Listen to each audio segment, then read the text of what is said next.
Spokespersons of the Mbaishi autonomous communities gathered in Abuja decrying what they called the militarization and occupation of their farmlands by Nigerian security operatives. According to community leader Ugo Jim Nwoko, the siege began 9 months ago with villagers restricted from accessing over 30,000 hectares of farmland.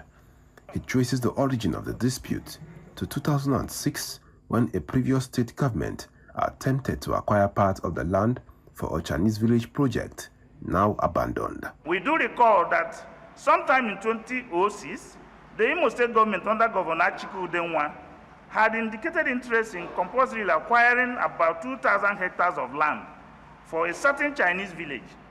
But the move was aborted following the insincerity of the handlers of the so-called acquisition and the consequential widespread opposition and multiple litigations by indigenous landowners and all other stakeholders against the perceived fraudulent acquisition. Court judgments were later secured by 2 of the affected villages, nullifying the acquisition and restraining any further encroachment.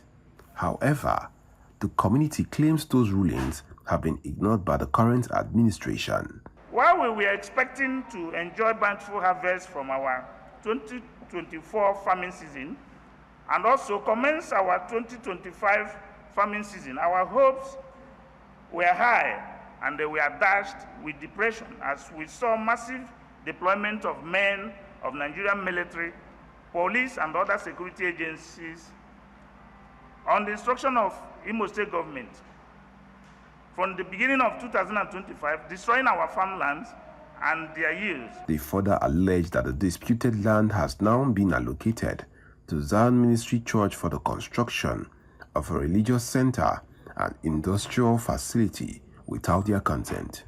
The spokesperson said the heavy presence of armed personnel has created an atmosphere of fear, forcing many to abandon their ancestral homes. We state further that ever since the deployment of the military, police, and other security personnel, our indigents have been intimidated and cowed, thereby giving Imo State government and the Zion Ministry the latitude to encroach on our farmlands, destroying all economic trees and other crops, which are the main economic sustenance of our agrarian economy.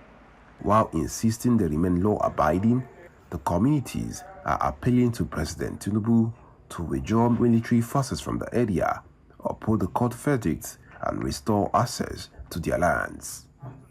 In Abuja, for News Central, I am Joshua Imarayi.